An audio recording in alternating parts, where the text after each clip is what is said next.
God has given His people a tremendous task in this world, and all need wisdom carefully to search out the mystery of iniquity. In the very time in which we live, the Lord has called His people and has given them a message to bear. He has called them to expose the wickedness of the man of sin.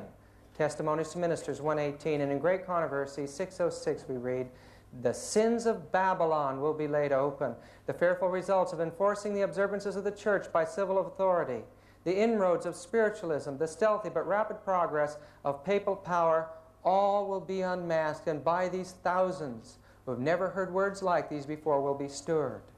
In the ancient world, the ancient system of pagan idolatry gave place to the monstrous cathedrals that exist in Europe today. But still on these cathedrals we see remnants of the origin of this system. Spain reached a tremendous climax during the 15th and 16th century in her colonies around the world. And we see in Spain the great power of the Catholic Church. It was in Spain that the Inquisition was set up with a tremendous power. 68 million people were destroyed there alone. The early Christians had spent many years suffering at the hands of persecution, and as the church became corrupt, they separated. We find in the history of the Waldenses by Wiley and the Waldenses by Claudiana, a book written in Rome, that the early Christians who wanted to stay pure and stay faithful to the apostolic faith removed themselves into the mountains and the remote areas of Europe, and there they raised their families. But even there the armies of Rome found them. The church was now the destroyer, and some of the most horrible scenes in the history of the world took place at that time. These people tried to have religious freedom. They worshipped in groves and trees and in caves of the earth, but even there the long arm of Rome found them.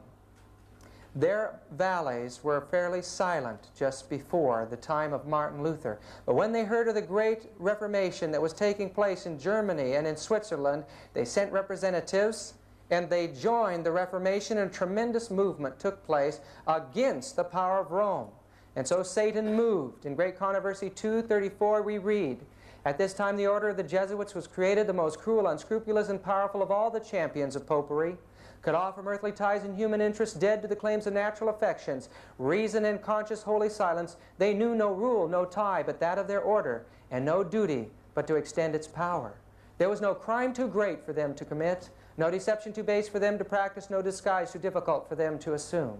Vowed to perpetual poverty and humility, it was their studied aim to secure wealth and power to be developed to the overthrow of Protestantism and the reestablishment of the papal supremacy.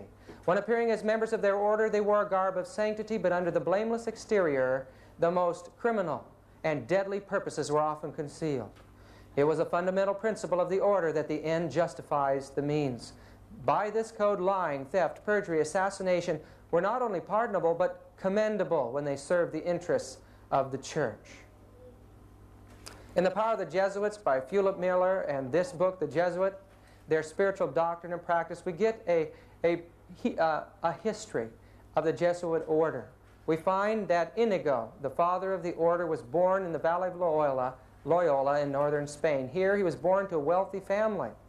There today is a tremendous monastery to the Jesuits and a magnificent chapel illustrating how much they honored this man and the wealth of that order. The castle next to it is where Ignatius was born. Ignatius, as a young man, was a violent, brutish sort. The police records of the day said violent, vindictive, and dangerous. He was a proud young man and involved himself in many of the sins and evils of the day. He wanted to be a great commander, but unfortunately in a battle with the French in Pamplona, he shattered his leg. And now his plans for the future as a great warrior were ended. There, while he was recuperating, he read books about the saints and about Jesus. These were fanciful books about the saints, about the miracles and the things they could do. He envisioned Christ as a great commander, and now he, as a saint, would capture the world for Jesus Christ. He had had a nervous breakdown, and this concept illustrated the condition that his mind was in.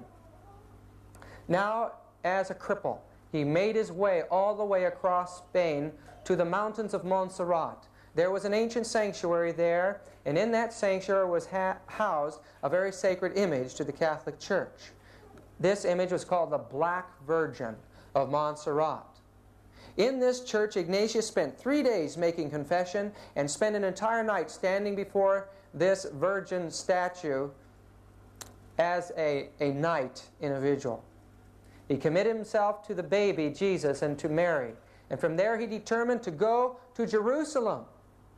And there in Jerusalem he determined that he would conquer the Muslim world for Jesus Christ. All the powers of Rome couldn't do it, and now he would do it. On his way, he found he couldn't go because Barcelona had the plague. And so he had to stay in this little town called Manresa for 10 months. There in that town, as we arrived there, we found a monstrous institution of the Jesuits built over the place where Ignatius stayed there. It was a cave.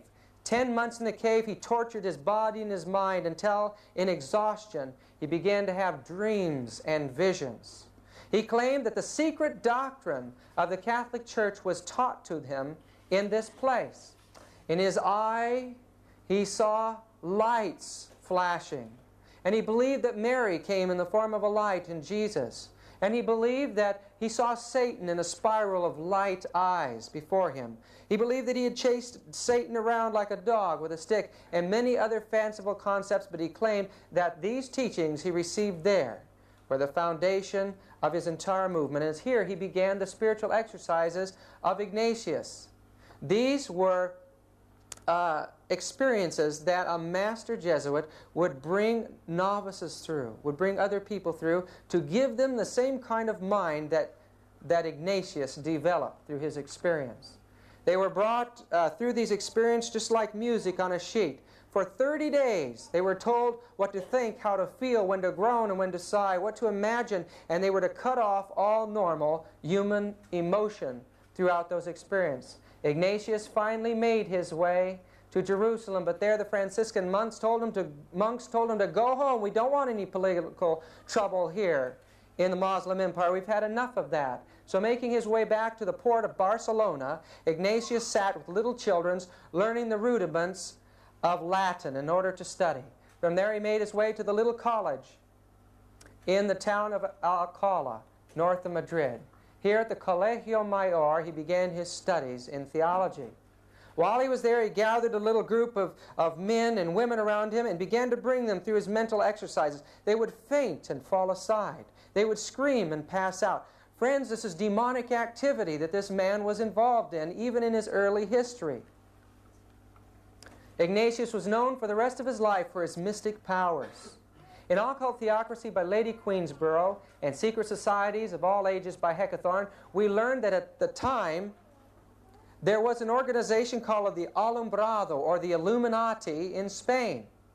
The Inquisition determined that Ignatius had been a member of this occult intellectual society and threw him in the jail there at the Inquisition. Upon his release, he made his way to Salamanca, to the great university there, but again he was brought under suspicion of being an Illuminist, and he was thrown in the Inquisition again.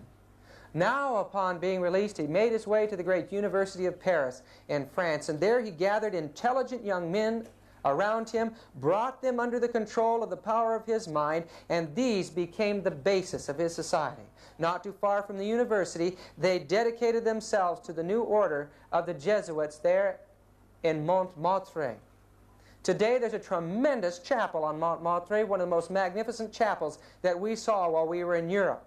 And it's dedicated to the destruction of democracy and liberty in the world. Ignatius from there made his way to Rome, and in time he was accepted by the Pope. The Reformation had destroyed the influence of the Church in many parts of Europe. In the book, The Ignatian Fireworks, or Fiery Jesuits, published in 1667, it's right here in the vaults at PUC if you want to read it, we read the aged gentleman Paul III, who then sat in the infallible chair, foreseeing the need the papacy had of incendiaries to vex the enemies to its grandeur, easily grants the petition of Ignatius and his decemvirs, prostrate at his holiness's feet, where after sweet kisses in token of their obedience, they receive an institution of their predominant sect. From that time, Rome was the center of this new satanic system, the Jesuit order. This is the Chiesa del Gesù in Rome, and entering into it, we get some idea of the wealth and the power of the Society of Jesus. Their death mask of Loyola was made into a picture. We get a view of what he looked like. But the altars and the artwork are the ancient Baroque style, and it's a magnificent structure showing that the wealth of the nations at one time flowed into this order. There's an allegorical statue of the church destroying Huss and Luther. Another great painting of Ignatius ascending to heaven as a saint after his death. But the most interesting of all to me was this, of Jesus holding his heart out in his hand. It was the followers of Ignatians that brought into the church the mystical teachings and the worship of Mary in the heart, and brought those mystical teachings of the Dark Ages into the 20th century.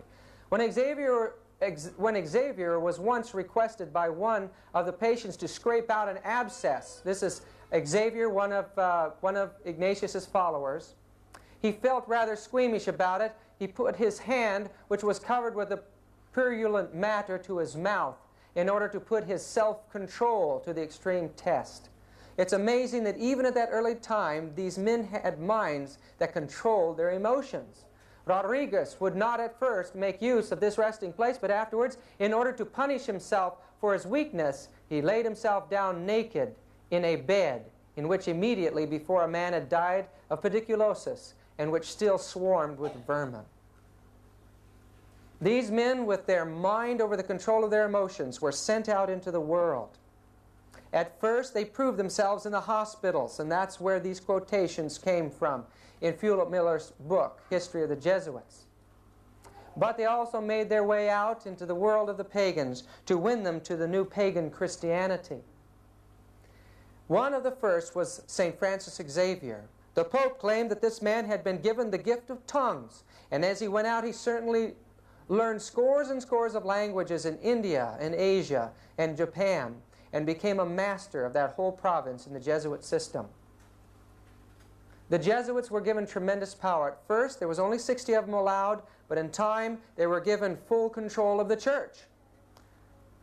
Yea, they were given power to excommunicate all who would hinder or do not aid the society, to confer orders, preach, and minister sacraments, to change their general, to absolve heretics as well as imprison the excommunicate, to exercise episcopal functions, to confirm, exercise, dispense, etc., to disguise themselves, to carry movable altars, give plenary indulgence, to live exempt, free from secular power, taxes, as well as jurisdiction, authority, sentence, and command of any other ordinary delegate, judge, magistrate, from any search. Folks, it illustrates that the church and society gave the Jesuit absolute control in this world, total free from all law. In the Council of Trent, 2 of them were set aside, Alcazar and Ribera, to form a counterfeit theology to the prophecy of the Protestants about the Antichrist. At that time, these theologians formed the idea of futurism, that the Antichrist should come sometime in the future. This in time developed through John Darby and Edward Irving in Scotland into the rapture concept. And this book on the rapture was written by 2 Catholic priests.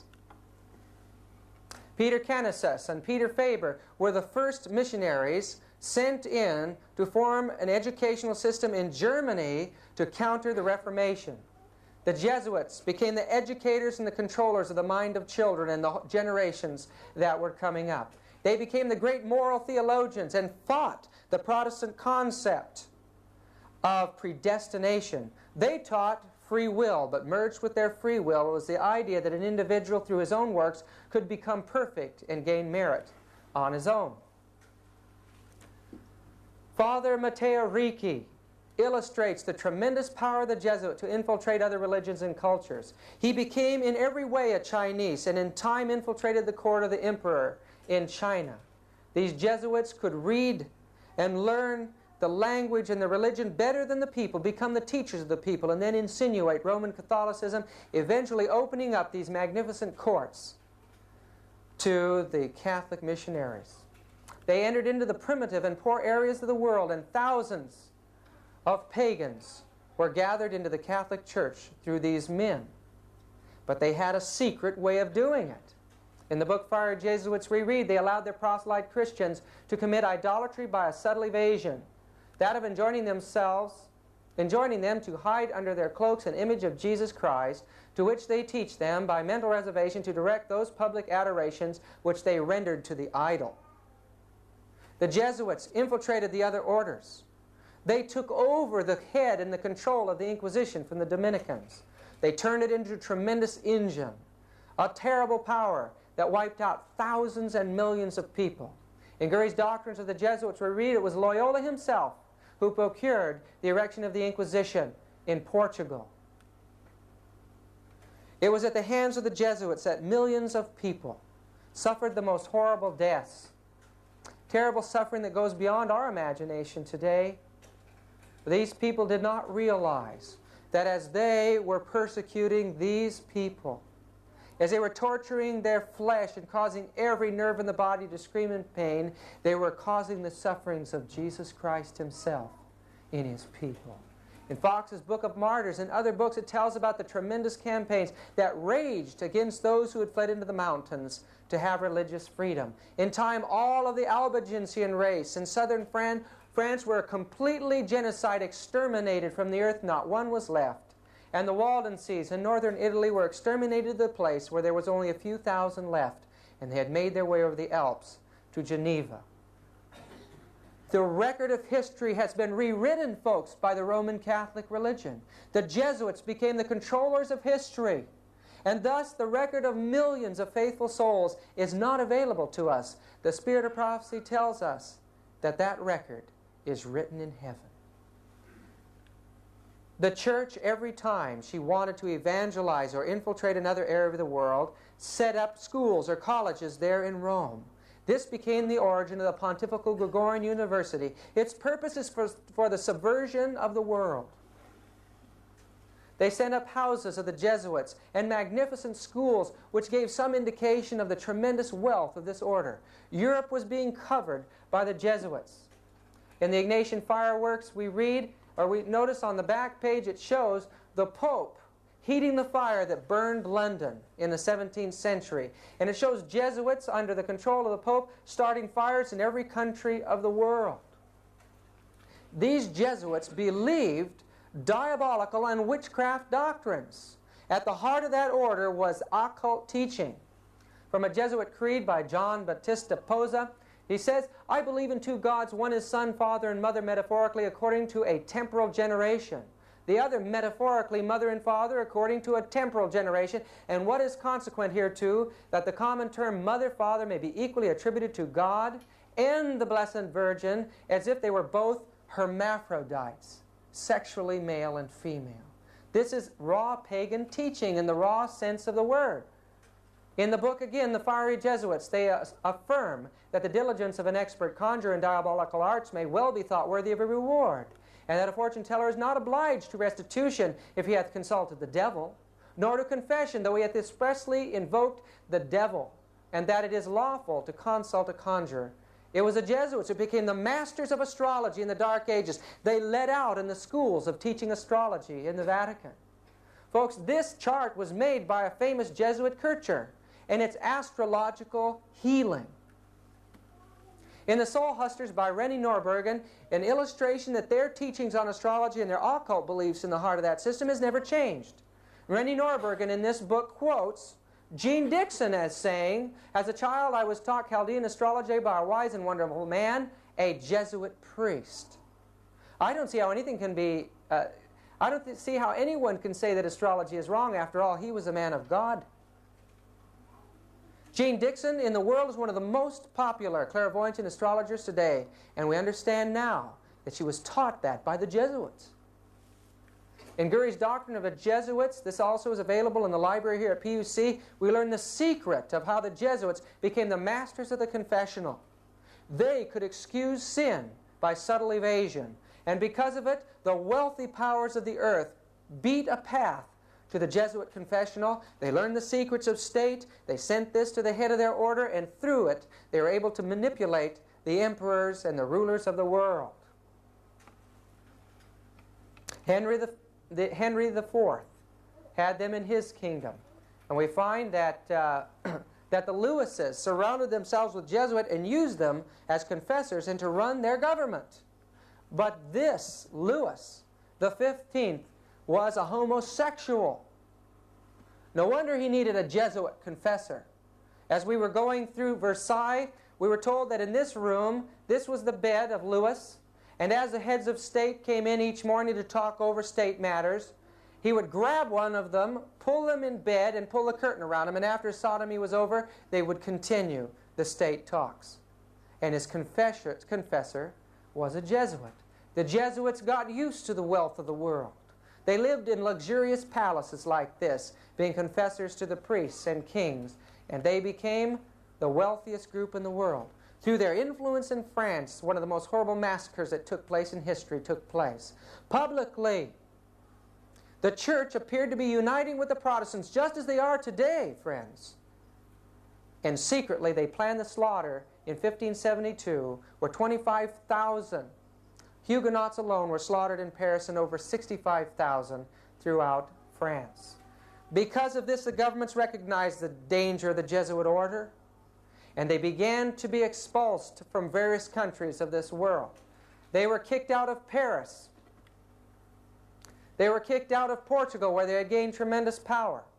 They were removed from Spain. The governments realized that the wars and the troubles were being caused by the Jesuits. And now the Jesuit order went through all the terrors of the Inquisition. It was at this time in history that the Jesuits were taken and they were thrown in prison.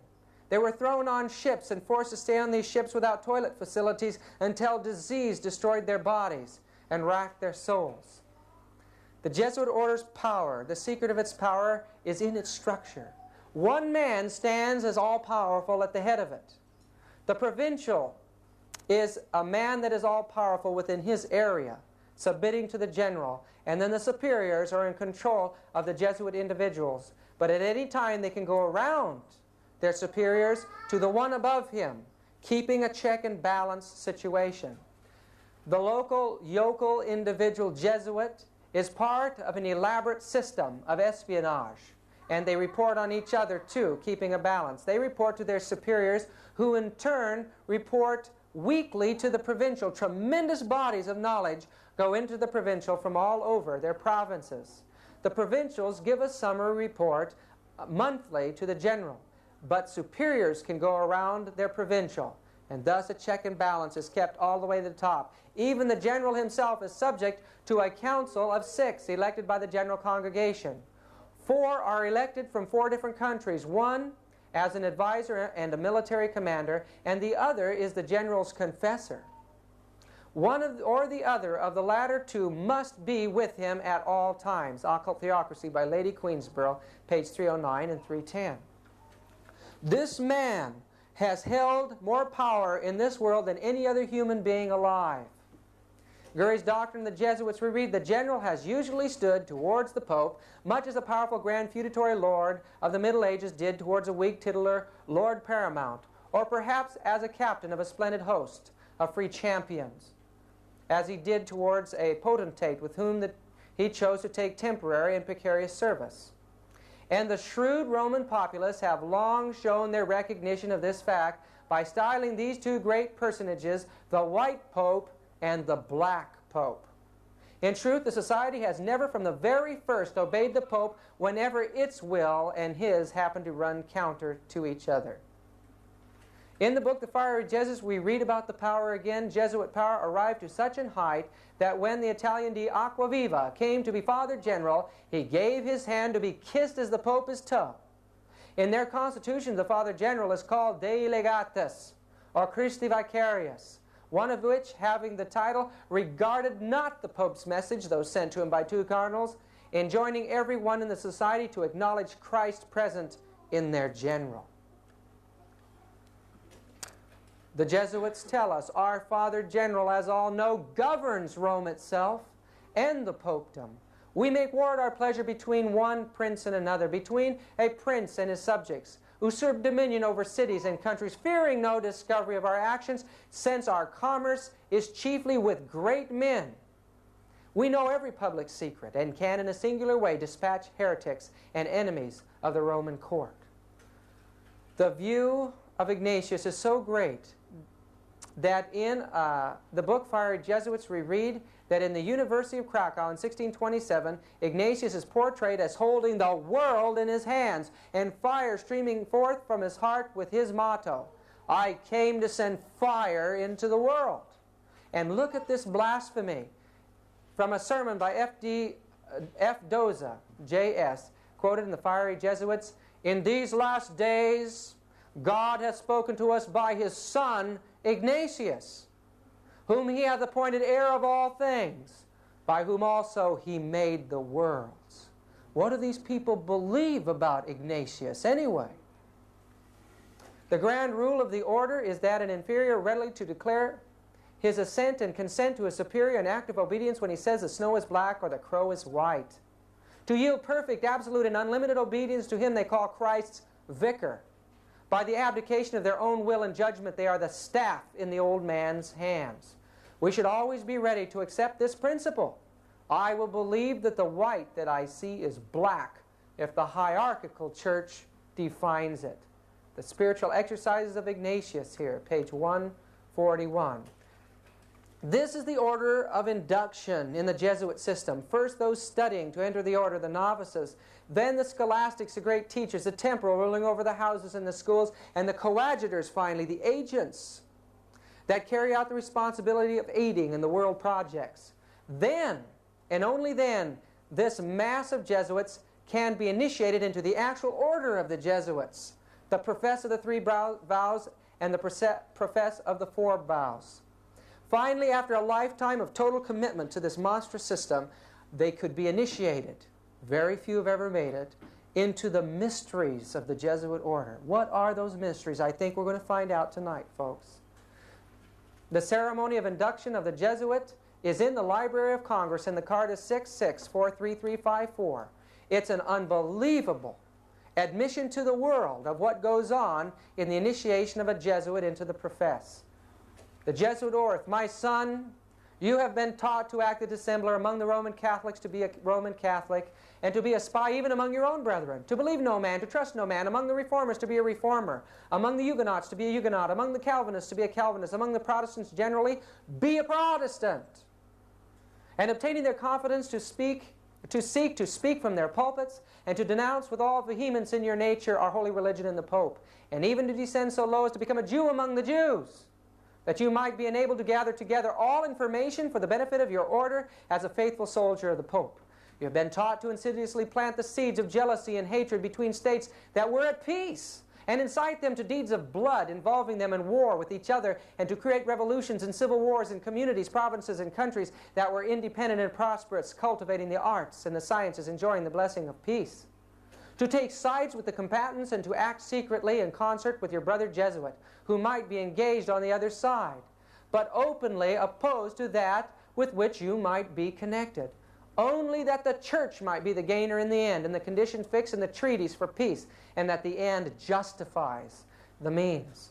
You have been taught your duties as a spy to gather all statistics, facts, and information in your power from every source, to ingratiate yourself into the confidence of the family circle of the Protestants and heretics of every class and character, as well as that of the merchant, the banker, the lawyer, among the schools and universities, in parliaments and legislatures, and in the judiciaries and councils of state, and to be all things to all men for the Pope's sake, whose servants we are unto death.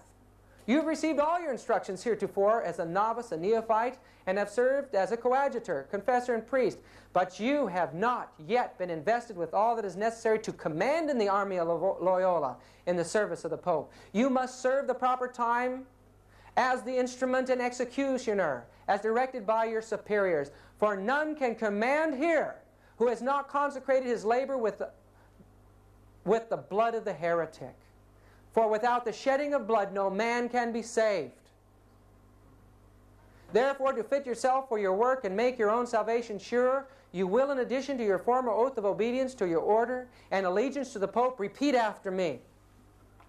I promise and declare that I will, when opportunity presents, make and wage relentless war, secretly or openly, against all heretics, Protestants, liberals, as I am directed to do, to extirpate and exterminate them from the face of the whole earth, and that I will spare neither age, sex, condition, and that I will hang, burn, waste, boil, flay, strangle, bury alive, these infamous heretics. Rip up the stomachs and wombs of their women and crush their infants' heads against the walls in order to annihilate forever their execrable race. That when the same cannot be done openly, I will secretly use the poisoned cup, the strangulating cord, the steel of the poniard, or the leaden bullet, regardless of honor, rank, dignity, or authority of the person or persons, whatever they may be their condition in life, either public or private, as I at any time may be directed so to do by any agent of the Pope or superior of the Brotherhood of the Holy Faith, the Society of Jesus.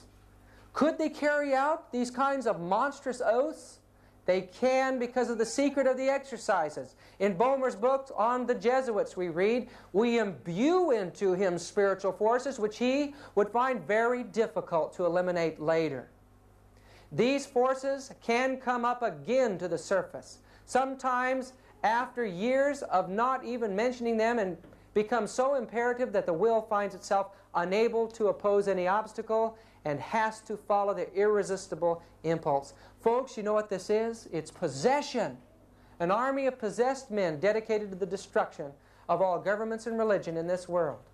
We are told in the fiery Jesuits that at that time, 1667, secular persons of both sexes joined to the company by a resignation of themselves absolutely to the conduct of the professed fathers.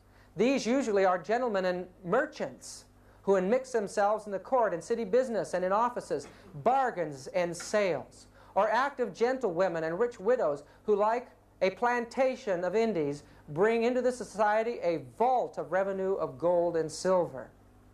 Folks, even today, these societies joined to the Jesuits exist. This is the Society of the Knights of Columbus.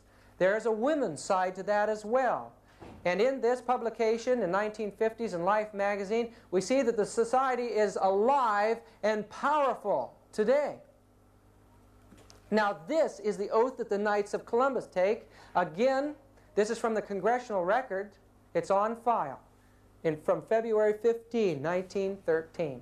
And here it says, and I'm quoting from it, not all of it here, we don't have time.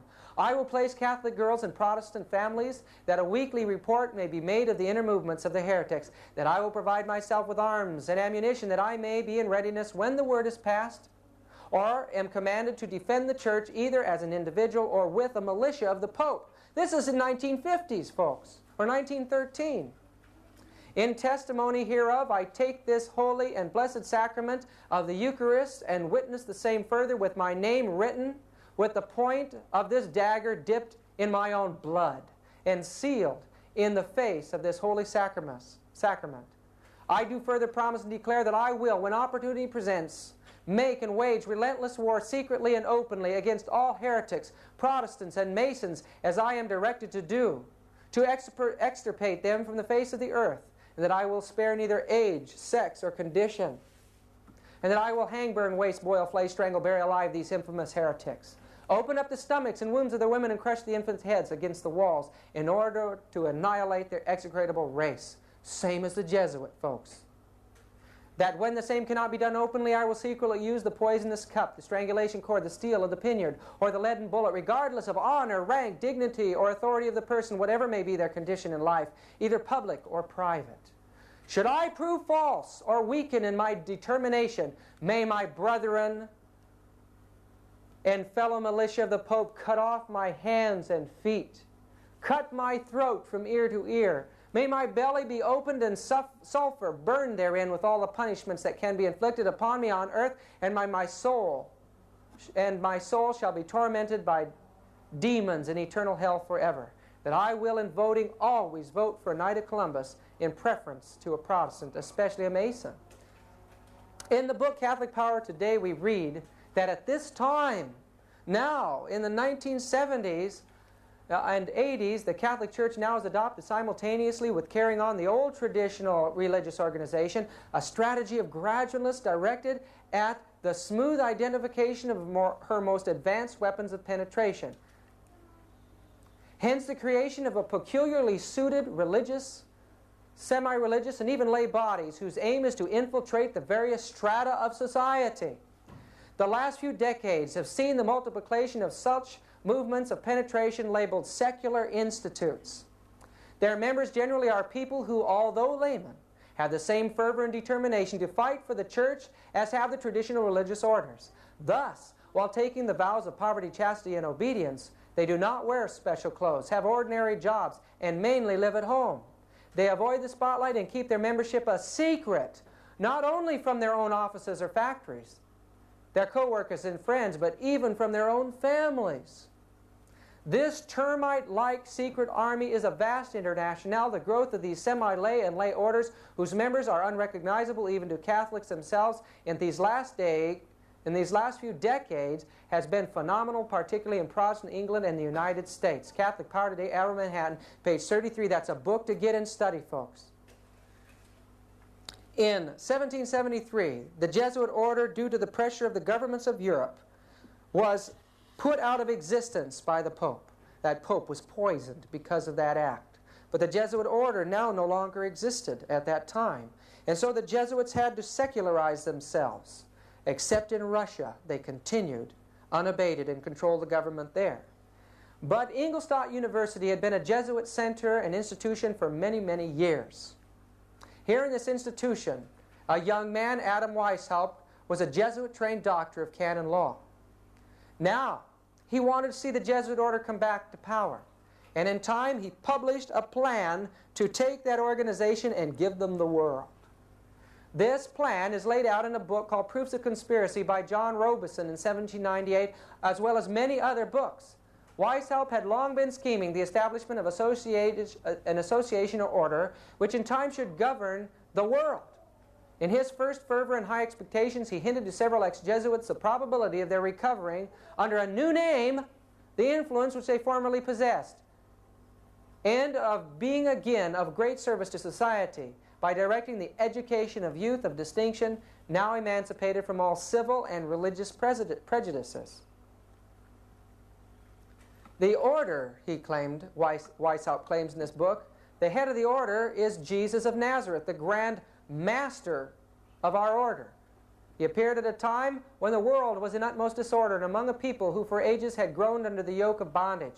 He taught them the lessons of reason.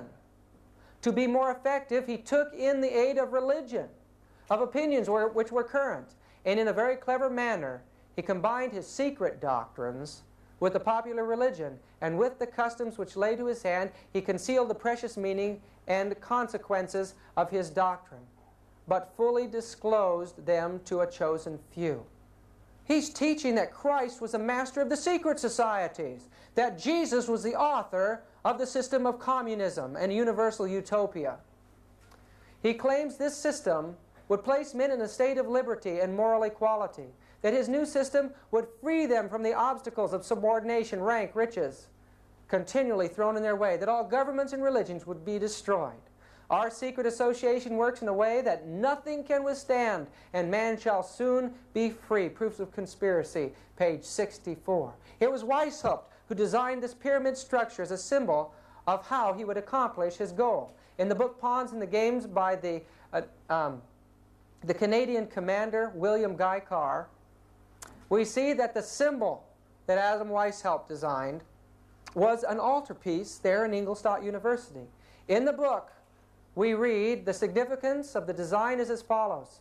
The pyramid represents a conspiracy for the destruction of the Catholic Church, an establishment of the one world or UN dictatorship. The secret of the order, the eye radiated in all directions, is the all-spying eye that symbolizes the terroristic Gestapo-like espionage agency that Weishaupt set up under the name of the Insinuating Brethren, to guard the secret of the order and to terrorize the populace into acceptance of its rule. This Ogpu had its first workout in the Reign of Terror of the French Revolution, which it was instrumental in organizing. Pawns in the Game by Guy Carr. What does Ellen White say about the power that took over the government of France?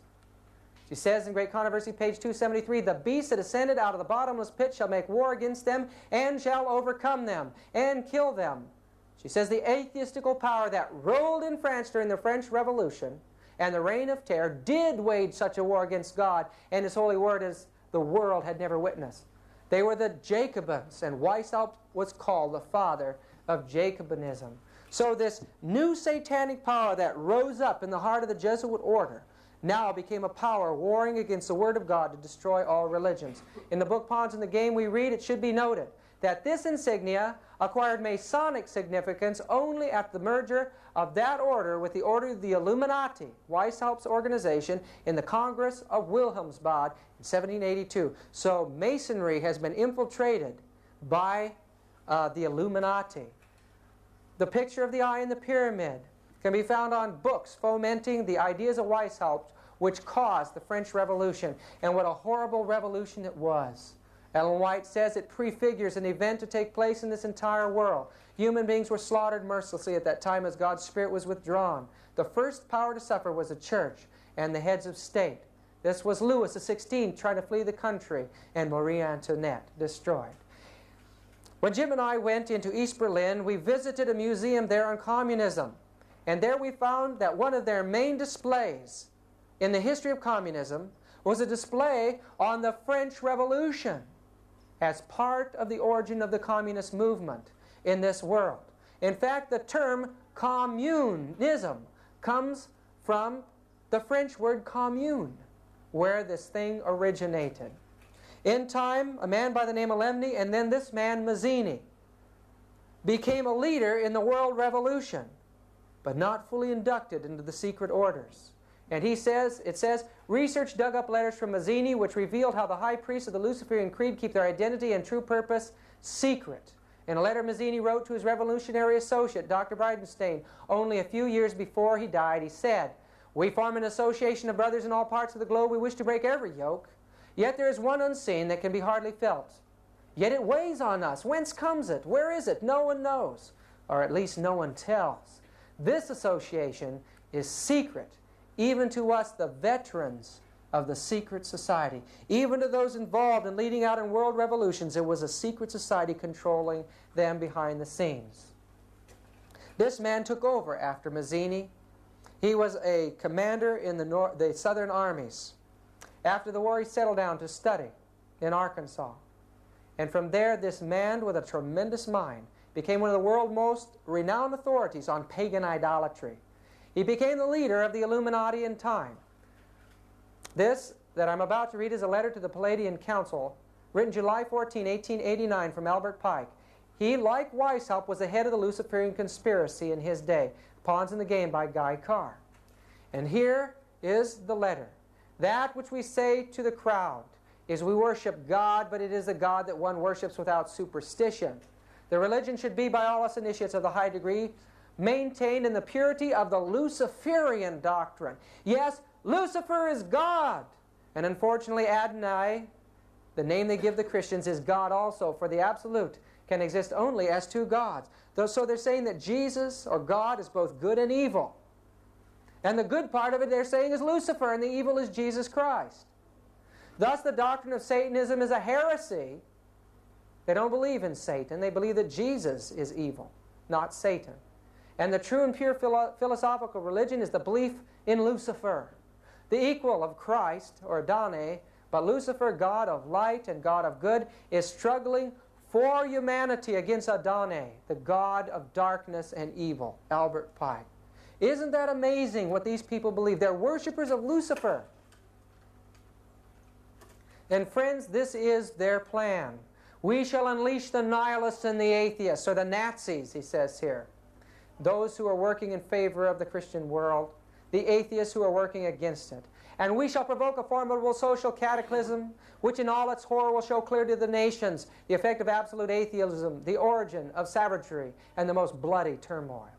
Then everywhere the citizens obliged to defend themselves against the world minority of revolutionaries will exterminate those destroyers of civilization in the multitude, disillusioned with Christianity, anxious for an ideal, but without knowing where to render its adoration, will receive the true light through the universal manifestation of the pure doctrine of Lucifer, finally out in public view, a manifestation which will result from the general reactionary movement which will follow the destruction of Christianity and atheism, both conquered and exterminated at the same time.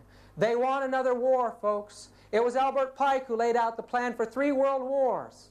1, to open up Palestine. 2, to form a state in Palestine between the 2nd and 3rd, to raise the Arab world and the world of Israel. And once they were armed and ready, and the world was siding on one side or another, they would form an international war. And that war is on our horizon today. Ellen White told us in Evangelism, page 623, a power from beneath is working to bring about the last great scenes in the drama. Satan coming as Christ and working with all deceivableness of unrighteousness in those who are binding themselves together in secret societies. Those who are yielding to the passion for confederacy are working out the plans of the enemy. The cause will be followed by the effect. For 100 years, we may have had the privilege of knowing what was going on in those secret societies through inspiration. An example of the kind of mind that exists in the spawn of the Jesuit order can be seen in this man, Aleister Crowley, who was a 33rd degree Mason. Aleister Crowley, 33rd degrees. Aleister Crowley was also a member of the Kabbalistic organization of the Golden Dawn in London. And here is his law. Do what thou wilt shall be the whole of the law. Every man and every woman is a star. Man has a right to live by his own law. Man has the right to eat what he will, drink what he will, dwell where he will, move where he will. Man has the right to think what he will, speak and write whatever he will, and make what he will. Man has the right to love as he will. Take your fill and will of love, where and when you will. Man has the right to kill those who would thwart these rights. The slave shall serve. Do you like that law? It sure appeals to the carnal heart. And this law is spreading among the masses of the world today. It's the mind of Satan, folks. Secret societies and subversive movements by Nesta Webster tells us that this conspiracy took place among the Jews. And I'm sure that much of it has taken place in the Sanhedrin circles.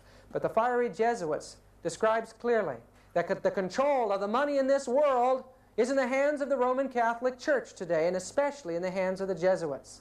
They're the ones that claim to become the Jew among the Jews. They're leading out in the Zionist conspiracy. It was their interests that fomented the writing of the Communist Manifesto. It was their interests that financed this man to go in, Lenin, to go in and cause the revolution. The church was hoping to conquer the Eastern Orthodox Church. This revolution has not stopped.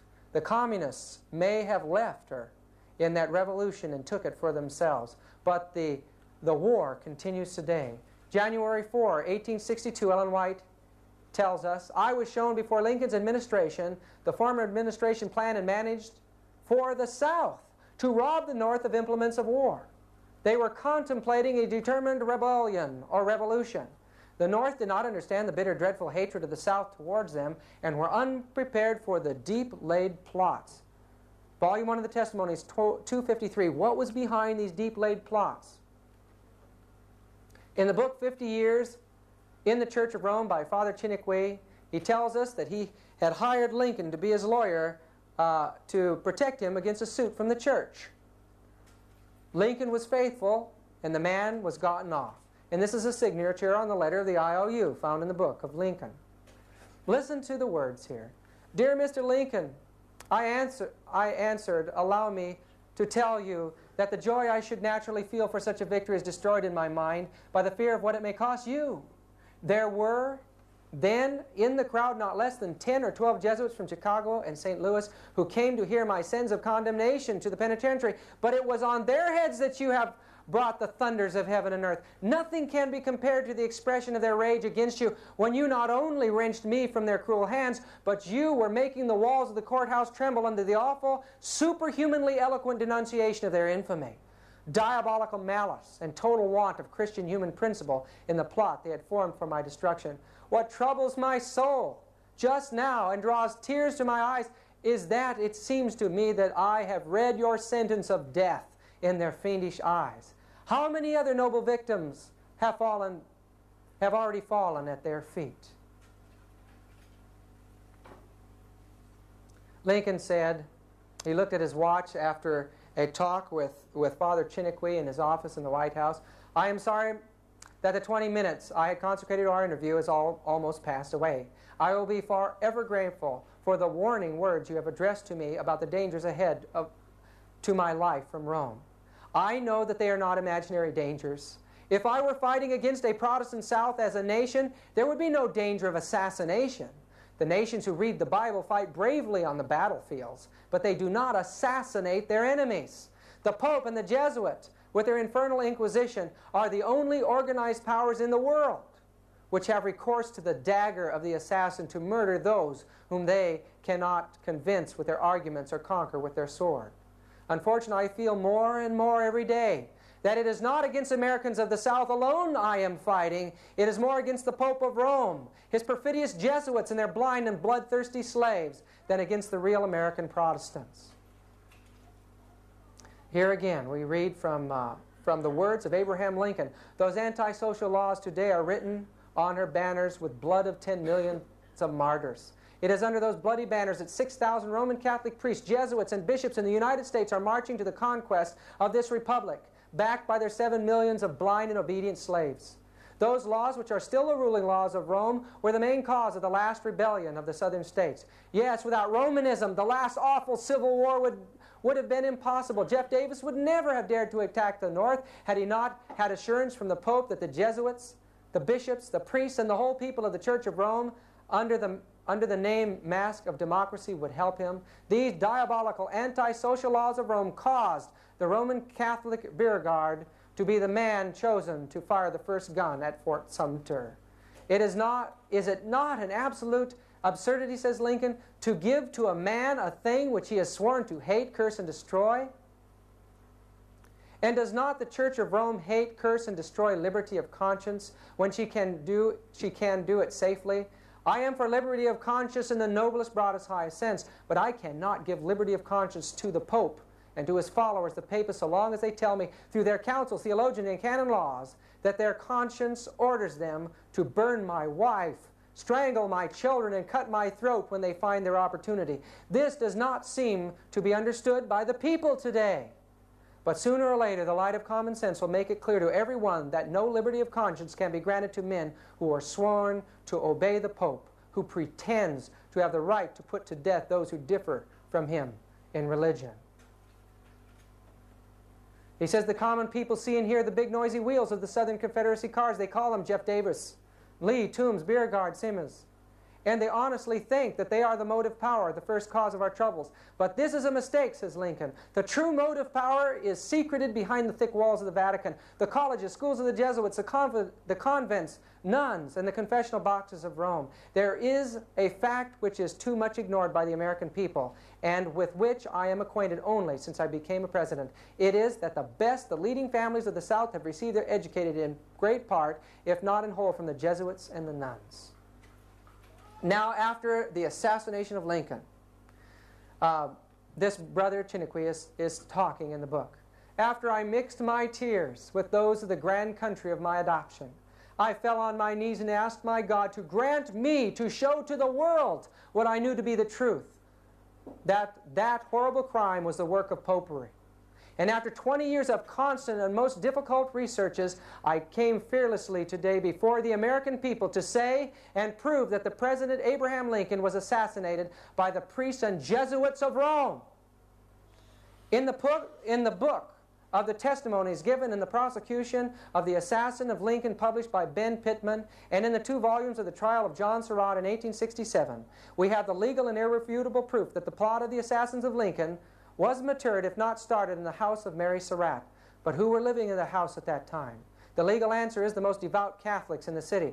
The sworn testimonies show more than that. They show that it was the common rendezvous of the priests of Washington.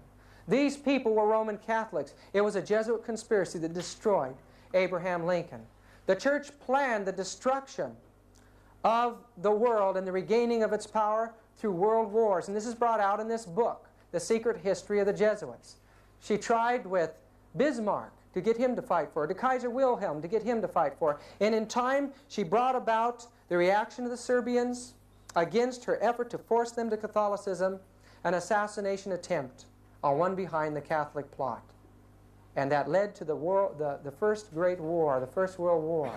In time, this man, Pius XI, brought to power Mussolini in a desire to regain some political power. In time, in 1929, the Lateran Treaty was signed, and the church was given money and some land. But more than that, prestige again among the nations, and Mussolini was raised to power in Italy. In this book, The Destruction of Freemasonry Through a Revelation of Her Secrets, by General Erich Ludendorff, he brings irrefutable evidence, the evidence of court records before us in that book, that in Germany, in the secret societies, the Andrean Mason lodges there, they were planning on using the German people as a takeoff point for a war. What was the purpose behind that war? We discover it clearly. This is the Nuncio Pacelli from the Vatican to Bavaria. There in Bavaria, he worked secretly with von Papen, and in time they signed a concordat between Hitler and the Vatican. Hitler was raised to power by the Roman Church. It was his relationship with them that made him the man. Speeches.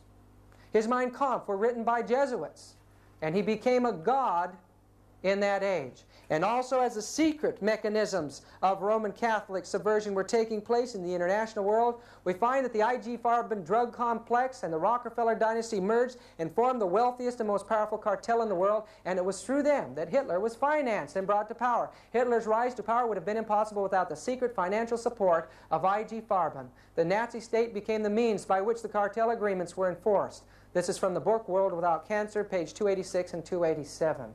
Hitler himself stated, "I learned much from the order of the Jesuits. Until now there has never been anything more grandiose on the earth than the hierarchical organization of the Catholic Church. I transferred much of this organization into my own party." Isn't that an amazing thing to say? This man Himmler was the head of the SS. But friends, his uncle Himmler was a Jesuit from oath and induction from the Bavaria of University, from the Bavarian court. The SS troops were a Jesuit-controlled society, and they became the police of the Nazi state.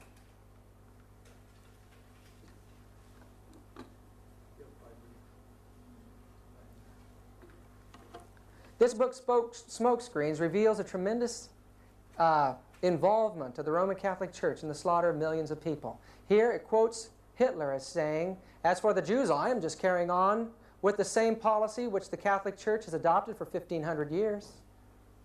Franz von Papen is quoted as saying again in that book, Smokescreens, page 20, by Jack Chick, "The Third Reich is the first world power which not only acknowledges but also puts into practice the high principles of the papacy." What are the high principles of the papacy? What is the plan that the Jewish Church has for its enemies? You can see it in the faces of the people in the concentration camps. That nuncio that worked secretly with von Papen became the Pope after Pius XI. Now Pope Pius XII, supporting Hitler, but in time he saw Hitler's power waning. He was just using Hitler, and in time he turned his attention to the Western world. But what was happening in another country in Europe? Ante Pavelek, the head of the Ustachi state of Croatia, surrounded with Croatian Catholic clergy, in April 1942, he was to Yugoslavia what Hitler was to Germany. There in that state, priests became soldiers, and they worked at the most horrible suffering and slaughter and persecution that the world has ever seen from the time of the Dark Ages. People were tortured to death with spoons and knives and forks, forced to eat their relatives. Eyes were torn out of the sockets and wreathed and handed out among the priests. This is 1942, folks. It shows that if she gains power, she will return to the apostasies of the ancient time. This man was responsible for opening up trade with Russia and recognizing a political connection with Rome. He also placed this Masonic symbol on our dollar. Novus Ordo Seclorum, a new world order. The reverse the seal of the United States of America, according to Manly P. Hall, an expert on Masonic lore. Not only were many of the founders of the U.S. government Masons, but they received aid from a secret and august body existing in Europe which helped them to establish the United States for a peculiar and particular purpose known only to the initiated few. The Great Seal, says Hall, was the signature of this exalted body, and the unfinished pyramid on its reverse side is a trestle board setting forth symbolically the task through the accomplishment of which the U.S. government was dedicated from the day of its inception. Who dedicated this country? Many books have been published now that make it clear what took place during the years after the Second World War. First, the Church joined itself to the United States through Cardinal Spellman.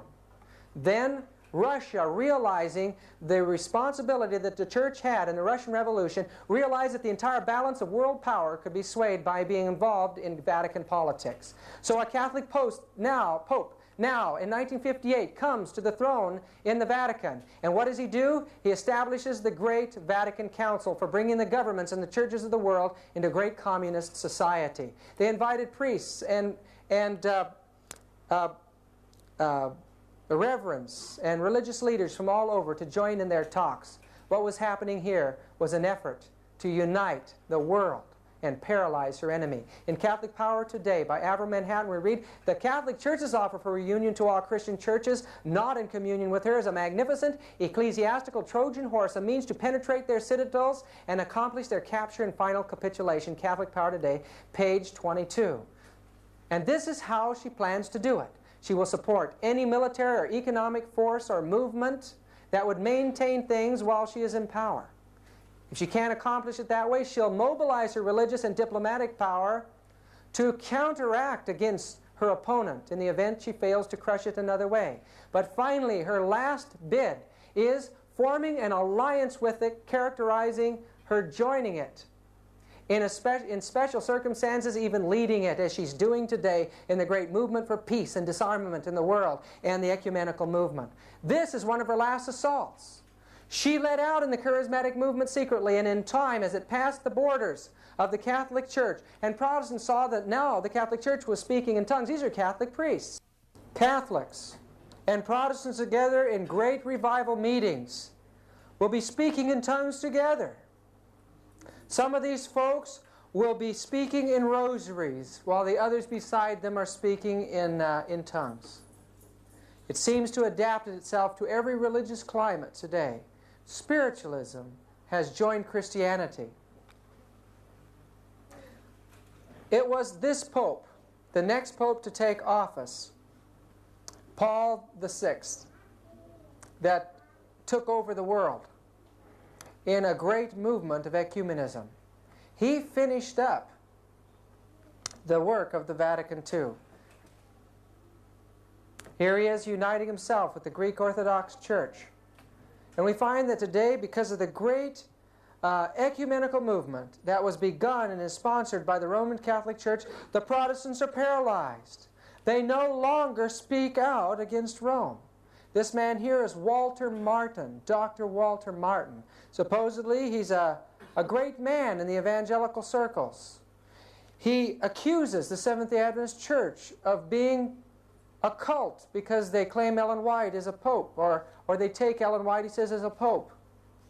And yet, he will not call the Catholic Church a cult.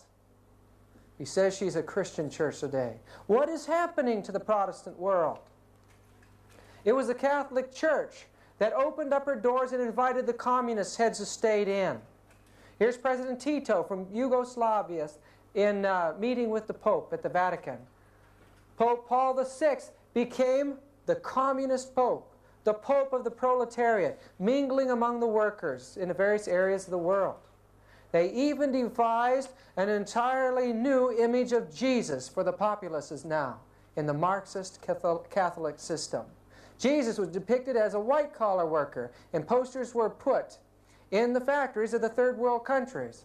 In other places, Jesus was depicted as having overalls or with tools in his hands. Christ was now that God that many years before Adam Weishaupt had pointed out that he was. In 1973, this magazine came out on the Jesuits. Here it made it appear that the Jesuit order was in search of a new identity, that they didn't know what they wanted to do, that they were in a state of flux. It shows the Jesuit priests as common, everyday dressed people. But still, it showed that Jesuits are involved in the various activities of missionary endeavors all over the world. Some, like Nixon aide McLaughlin, are in politics. Movie actor O'Malley, and here a Congressman Drennan at the Capitol. This is a Jesuit priest named Dan Lyons, and a book by John D. McCullum. Here it pointed out that Dan Lyons was an expert on Asiatic affairs and counseled Richard Nixon. It was his counsel to bomb Cambodia that Richard Nixon followed. Here he is with Commander Abrams, working in Vietnam. How far have these men gone? What secret mechanisms are even being worked out still today in politics, in religion, and all over the world? They make us feel like they're looking for a new identity. But friends, they know exactly what they're doing in the great world revolution that's taking place today. This man, the head of the FBI, made it very clear that the communists are deliberately maneuvering among the Negroes to create a situation for outbreak of racial violence to such an extent that it can be turned into a civil war on a racial basis. In such a civil war, should they succeed in fomenting it, the communists hope to so undermine the American government and our social structure that they can take over power. In the racial civil war that they envisage, they are sure the Negroes will be in the front ranks, the shock troops of the communist revolution. This is quoted from a congressional record, August 7, 1963. Brethren, the spirit of prophecy tells us, and I don't have the quote or the source of the quote now, it's in the White States, but that again, there'll be a racial movement, the army will be called out to put it down, and men will go back into servitude. And the result of it will be a Sunday law. Friends, we're seeing a fulfillment of the spirit of prophecy's prophecy taking place today. In this book, The Negroes in the Soviet America, written by a communist, published in the South, encouraged the Negro people to rise up and form their own country in the South. And that under communism, they would be exalted to a much higher position in society. This is a communist class that was held in the South. And as you notice on the far right-hand corner, you see that is Martin Luther King, a communist being trained to carry on this revolution. And I want you to know right now still that the revolution, communist revolution, the spearhead of it is the Jesuits in the Roman Catholic Church. I'll prove that to you in a minute. Here he is with known card-holding communists from the conspiracy that took place in Hollywood. Beside him, Sidney Poitier and Harry Belafonte. Violence is being planned today, brethren. I was down at the flea market down in the city, and there a man came up to the table. He heard me talking about prophecy with someone else, and he said, "Would you tell me something?" He said, "Would you please tell me why the black folks down here in the city are hoarding automatic weapons? Just down the street from me, I saw a van pull up, and they unloaded boxes of automatic weapons into a garage. What is happening? What are they planning?" Brethren, I don't know how long until the cities are a hotbed of violence because of these type of plans. But it's coming, and Ellen White tells us that it's going to be an overwhelming persecution, relentless in its fury. The Catholic Church is involved in this ethnic action publicly. In Africa, she is making the black prelates the only prelates there. So the church will relate to a black church at that point. This gentleman, Pope John Paul I, was in for only 33 days. The reason for this gentleman coming in for only 33 days is that he was the choice of the communist influence. The church had become fearful that Moscow would dominate the church, that she would take over it. Prelates began to move. They worked with the CIA. Cardinal Wyszynski from Poland was summoned to this secret meeting, and they decided to plan to get Wojtyla in. Wojtyla had already been deeply involved in the Vatican II project. He was an extremely intelligent man, and he was trained in the field of acting and playwriting. He was the perfect man for the job. He was a Marxist, but he was an anti-Moscow Marxist, and he would be perfect for developing the new brand of Lenin Christianity that they believed was the new age in this world. John Paul, in the liberal magazines in this country, which we know are controlled by the elements that are involved in world conspiracy, set him up as a superstar. 14,000 journalists were accredited to cover his passage through this country. Millions and millions of dollars have been used to place this man in a campaign as a god among the nations today. And the Protestants, where are they? They're completely paralyzed. Protestants for the Pope. We see that a Protestant Baptist president invited the Pope to do the Mass on the White House lawns. He was invited before the United Nations. Here he is with Kurt Waldheim, the secretary at that time. And there before the United Nations, he revealed his Marxist beliefs. The Plain Truth magazine put out in that year says that during the 62-minute discourse at the General Assembly, the Pope shed, as it were, his clerical garb and displayed his humanistic side. He interposed his carefully chosen words with patently Marxist egalitarian themes. Murray Kempton of the New York Post said, "The Pope aligned himself in spirit with the demands of the developing nations for the restructuring of the world economic order." That's a tremendous statement. And look what's going on in black Africa. When the Pope visited Africa, they even changed the color of Christ. There, when the Pope got back from the meetings there in Africa, he said that Catholicism in Africa is Africa. The church is taking over the third world communist countries today. Prelates are now all of an ethnic nature, and in time there is a hope and a plan that a man of an ethnic nature will become the Pope, and thus the third world, the largest part of our world as far as the masses of mankind, will identify with the Vatican. Today, this Pope has brought this man Guntin into a promotional position second in line to the papal seat. We read here that during the papal visit to Benin 2 years ago, it was Guntin who received the most rousing cheers from one welcoming crowd. John Paul's increasing trust in his African aid was acknowledged last week when Guntin, in a major reshuffle of the papal staff, was promoted to one of these most important posts in the Vatican. As he went to Central America, here he lent his speeches to the communist revolution that were taking place there. The peril of such interpretation is portentous. It puts the kingdom of God in the near future just beyond the fast-approaching Catholic Marxist revolution. The spirit of these biblical Marxist, Leninist-oriented quotations has already impregnated the whole fabric of the Latin American church. From Tierra del Fuego to the borders of the U.S., scattered all along the continent, there are undetermined battalions of missionary priests, nuns, lay workers, preaching and practicing a combination of the tenets of liberation theology and the neo-Marxian Catholicism of Pope John Paul II. Brethren, there's a revolution moving towards our borders today.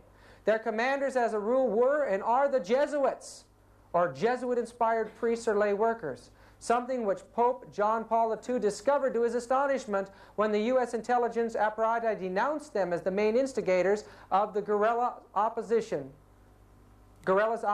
mostly against Latin American administration, financed and militarily supported by the U.S. Individual Jesuits at times acknowledged their involvement in the revolution. Father Luis Pellicer, for instance, when he testified in San Salvador, December 12, 1981, before an audience of diplomats and newsmen, admitted that he had served an active guerrilla group for almost 15 years. That's clear back to, at this point, when this was published, that would be clear back from 1965. They have been leading out in the communist revolution of Central America. He stated that he had joined the guerrillas in Guatemala, and from there he had helped to prepare the ground for the guerrillas in El Salvador. Every Jesuit in Central America, he commented, is actively serving God, not God, but Marxism and revolution. That is from the book, The Vatican-Washington-Moscow Alliance by Avro Manhattan. Get it, brethren, and read that book and be aware of the rise of Catholicism today in politics.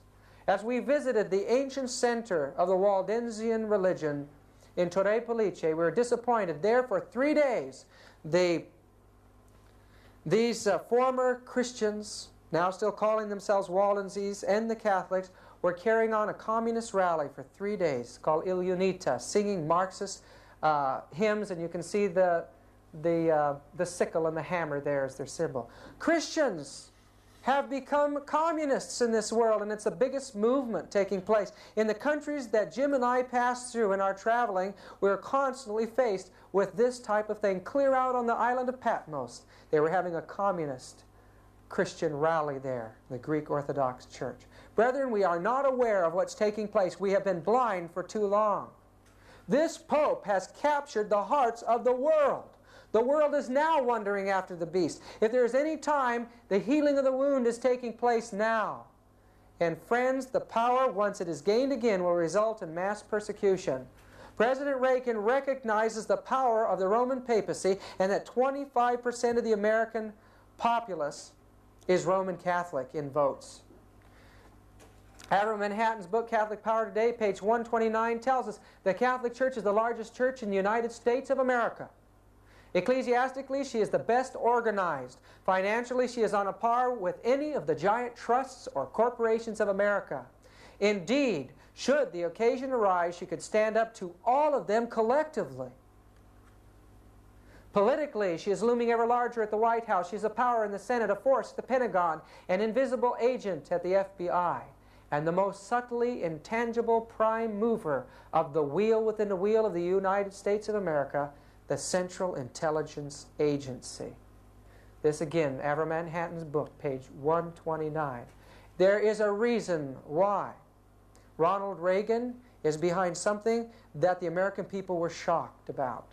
A U.S. and Vatican forming a link. Here we find that it wasn't the last official Vatican ambassador was in 1867. And remember that during this time there was a revolution taking place in Italy. The Pope was moved out of his political position, and there was confusion brought in. But America had not fully forgotten the responsibility of the Roman Catholic Church in the war between the states. For all this time, for 117 years, we have held off our connection with that power. And now U.S. Vatican resumes full diplomatic ties. What does it say? The step announced here at the Vatican was described by officials of the Reagan administration as an attempt to improve communications at a time when Pope John Paul has become increasingly involved in international affairs. What's happening in our affairs here in the United States? The Protestants have been consistently moving into the arena of politics. There is a revival of religion in legislature today. Many of the old concepts that were revived before, men have forgotten that they were religious. A one-world judicial court was fomented by the National Federation of Churches, the National Council of Churches. Social Security was a religious issue, and now many religious issues are covering the books of law today. What's going to happen as a president in this country has to capitulate to the religious forces? We read on April 23, 1984, in Spotlight magazine, Reagan orders concentration camps. Mass detention facilities, otherwise known as concentration camps, are being set up at a number of major U.S. military installations on the secret orders of President Ronald Reagan. The Spotlight has learned that on April 5, the White House issued a highly classified national security decision. The first roundup and publicly announced one will be of illegal aliens and refugees. A military source told Spotlight, but under the secret provisions of Rex 84, there will be also broad arrests of security suspects who can be held in these centers under this emergency order, whether they're U.S. citizens or not. And this is the thing that alarms me. It says, according to these sources, the primary goal of the vast police operation condemned by Rex 84 is to detain and deport illegal immigrants. But these sources say Rex 84 has another, even more closely guarded and carefully orchestrated objective: to apply the so-called capture and custody measures against political opponents, resistors, or even outspoken critics whom the administration considers dangerous. We know that recently President Reagan met with the Pope in Alaska, and there He assured the Pope that we would become involved in world projects with the Roman Catholic Church. What if our country, our legislature, becomes so increasingly involved with religion and politics that it recognizes the message of God through the Adventist people as a challenge to that power? We'll be put in concentration camps. Ellen White tells us in Great Controversy, page 564 and 571, "Let the restraints now imposed by secular governments be removed, and Rome be reinstated in her former power, and there would speedily be a revival of her former tyranny and persecution." The Protestant churches are in great darkness, or they would discern the signs of the times. The Protestant church is far-reaching in her plans and modes of operation. She is employing every device to extend her influence and increase her power in preparation for a fierce and determined conflict to regain control of the world, to reestablish persecution, and to undo all that Protestantism has done. She has clothed herself in Christ-like garments, but she is unchanged. Every principle of the papacy that existed in past ages exists today. The doctrines devised in the darkest ages are still held by her. Her spirit is no less cruel and despotic now than when she crushed out human liberty and slew the saints of the Most High. It is a part of her policy to assume the character which will best accomplish her purpose. But beneath the invariable appearance of the chameleon, she conceals the invariable venom of the serpent. Folks, it doesn't make any difference what face she presents before the world. It could be claiming to forgive her assassin. It could be claiming to feed the poor. It could be anything, but God has shown us under inspiration that the plan is to paralyze mankind into not seeing her as dangerous when she plans their destruction. The churches in this world, the spirit of prophecy tells us, still house beneath them dungeons, places where in the past torture was carried out, and implements of torture.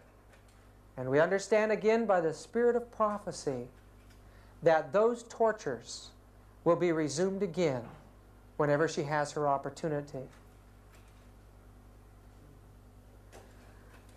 Brethren, we face a serious decision. We face a having to give up our life in this world to do God's will. Every major destroying movement from the turn of the century and even before the great wars were an effort by this demonic power to regain possession of the entire world. And brethren, the piece of cake today is much bigger than it has ever been before. If she could ride upon the nations and control them, she would never again fall. And she believes that she'll do that. In Revelation we read that she says, "I sit a queen." And she doesn't believe that she'll ever see that sorrow again. How will she accomplish it in this age? I'd like to read to you from Education by Ellen G. White, page 227 and 228. Spiritualism asserts that men are unfallen demigods, that each mind will judge itself, that true knowledge places men above all law, that all sins committed are innocent, for whatever is right, and God doth not condemn. Brethren, this is the teachings of the occult world. These were the teachings that Adam Weishaupt and his co-conspirator Jesuits and others that were brought into the Luciferian conspiracy taught, that brought about the destruction of France and the revolution spreading to the world. At the same time, anarchy is seeking to sweep away all law, not only divine but human. The centralizing of wealth and power, is that happening today?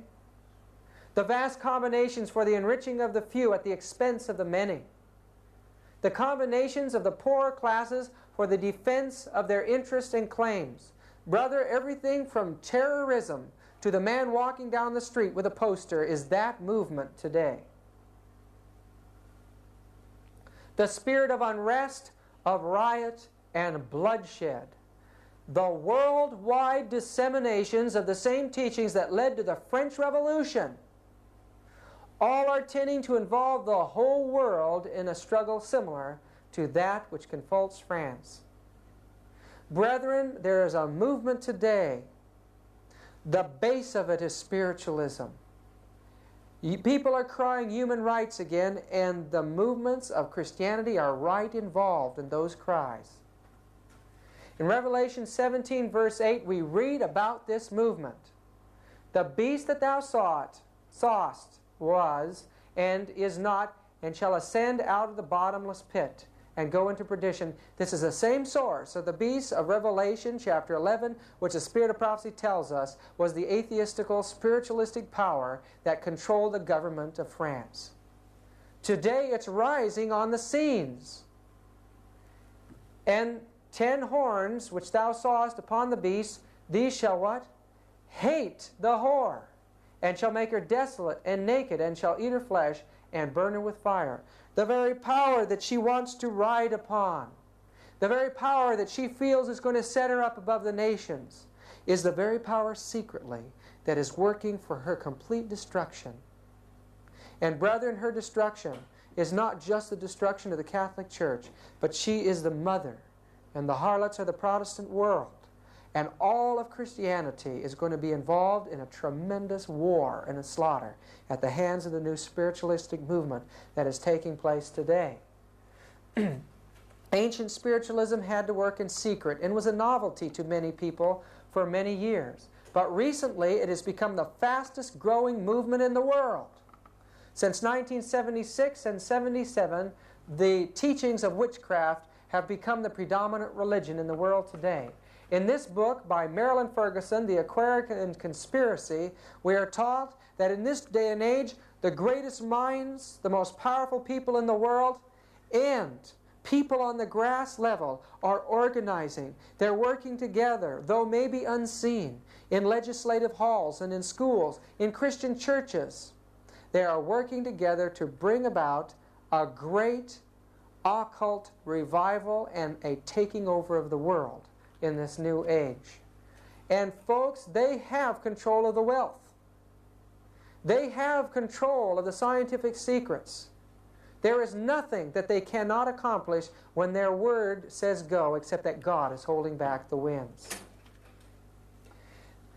These people can control your mind and control your heart. Ellen White tells us that Satan will work through the sciences of psychology, phrenology, and animal mesmerism. He will use hypnotism on the masses at the end of time. Where is our protection against this great final effort? Brethren, it's only that we are possessed entirely by the Spirit of Jesus Christ. We could not expect to escape the delusion that's coming and the overpowering delusion of Satan as long as one part of our being is still on Satan's ground. We have got to come up to the fullness of Christ's righteousness. Christ has to come into his heart, as we read in Desire of Ages, page 324. He'll come in and he'll make our heart his possession, and he'll make it his fortification and determine no power should be known in it but his own. And he will make that heart impregnable to the assaults of Satan. At some point in the experience of the Adventist people, we've got to face the fact that we have to settle into the truth of justification so that we can no longer be moved. And God can end this work. This mind of Ignatius Loyola is the dark, vile mind of the Dark Ages. And yet, through the initiation and through the exercises of Loyola, that mind from the Dark Ages of papal supremacy controls the most brilliant minds in the world today. And science, Ellen White tells us, is to lead the world into the papacy as superstition and ignorance once led it into the papacy in the years before. Their schools and their universities cover the world, and in the United States they're everywhere. Thousands of Jesuits continue to graduate every year, and now the people have no knowledge of what their plans are for the world. Brethren, I believe that we are unconquerable if we are part of the movement of the Holy Spirit in this last age. But if you are not, and you don't know for sure that your salvation is secure at this time, you will not be able to stand the pressures that are coming. We know that if we are faithful to our calling, that through us and through other means, God will be able to pluck brands from the burning that were foremost in the cause of Satan at the end of time. And one of these brands was a man by Lacunza, a Chilean Jesuit. This is Lambeth Palace in London, and there's a library there that's set up for priests and prelates. Jim and I, through I believe a miracle of God, were allowed to go in there and study, and there were priests and nuns around us. We asked the librarian to find us these 2 books plus a book by John Darby. These books about the coming of Christ were written by a Chilean Jesuit, Lacunza, finding his way in the 18th century to the Bible. He studied it. Probably as a man entranced, he began to understand the nearness of Jesus' coming. And so he began to write. He went through all of the doctrines of that time on the coming of Christ and proved them all false. And when he did present his view of the coming of Christ, you know what he presented? He presented the truth, that Jesus Christ was soon coming to take his saints from this earth, that he would take them up with him into the heavens, and there they would reign with Christ for 1,000 years. After this period of time when all are destroyed on this earth, he would come back with them after the millennium, and he would judge all the wicked, raising them from hell and from the dead. Of course, he didn't fully understand the immortality of the soul and some of our doctrines, but brethren, the publication of these books in the 1820s and 30s led to the great revival in England and the looking forward to Jesus' coming. I believe that these men, many of them, and others that are involved in movements that they believe is right, can be won if our people will wake up and do the work God has called them to do. There are safety measures in the Bible to avoid their influence on us and on our churches. In Galatians chapter 1, verse 8, we read, "But though we or an angel from heaven preach any other gospel unto you than that which we have preached unto you, let him be cursed or damned." Verse 9, "As we said before, so say I now again, if any man preach any other gospel unto you than that ye have received, let him be accursed or damned." If we followed the Bible, we would not allow heresy in our ranks. And a great suffering would be saved for many of the people of God. In 2 John, verse 9, we read, "Whosoever transgresseth and abideth not in the doctrine of Christ hath not God. He that abideth in the doctrine of Christ, he hath both the Father and the Son. If there come any unto you and bring not this doctrine," what is it? The everlasting gospel, the 3 angels' messages that were delivered to the Adventist people. "Receive him not into your house," not into your place of worship, "and neither bid him Godspeed, or you'll be a partaker of his evil deeds." How many men, how many times have we allowed ourselves to be subjected to reasoning that has destroyed the Adventist faith? Jesus now is a high priest in the heavenly sanctuary in the most holy place. There he waits to finish his work in you and in I. Christ is the one that holds his angels in his hands. That's a symbol of all his people that are faithful to him, giving his message. He holds them there. They're in his hand and no one can take them out.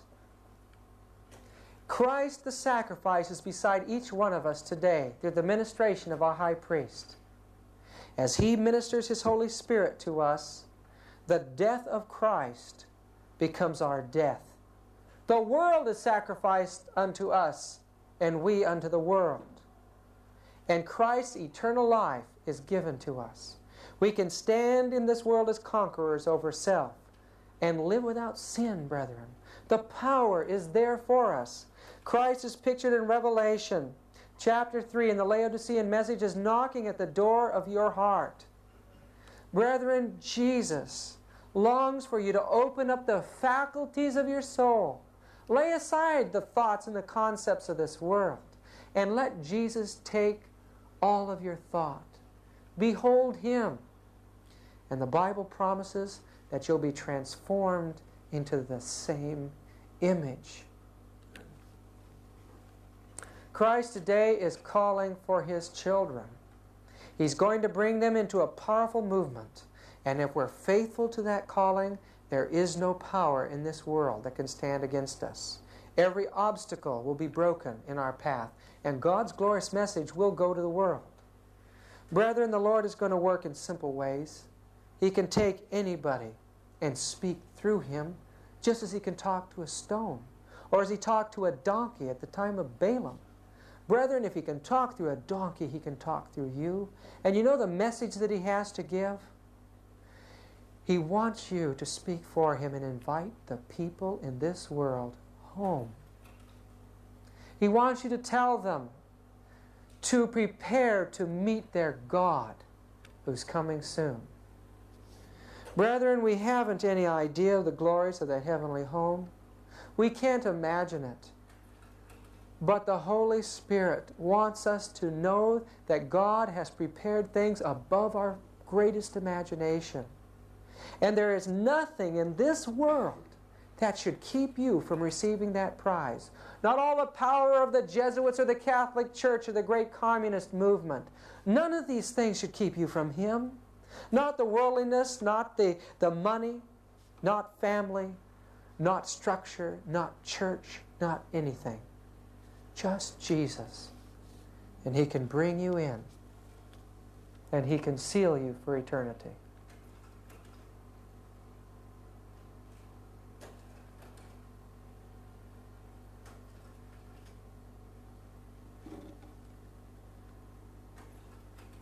Let's have prayer together, shall we? Our dear and gracious God, You have opened up to the minds of this people the wonderful, wonderful truths of the great controversy. Dear Lord, help us to be faithful to the knowledge that You have given to us. Give us the strength, O Lord, to stand for Thee, for the right though the heavens fall. Not only to be ready for Your coming, but to bring hundreds and thousands of others into the fold now in these closing moments. Lord, we know by the signs of the times that it's almost over.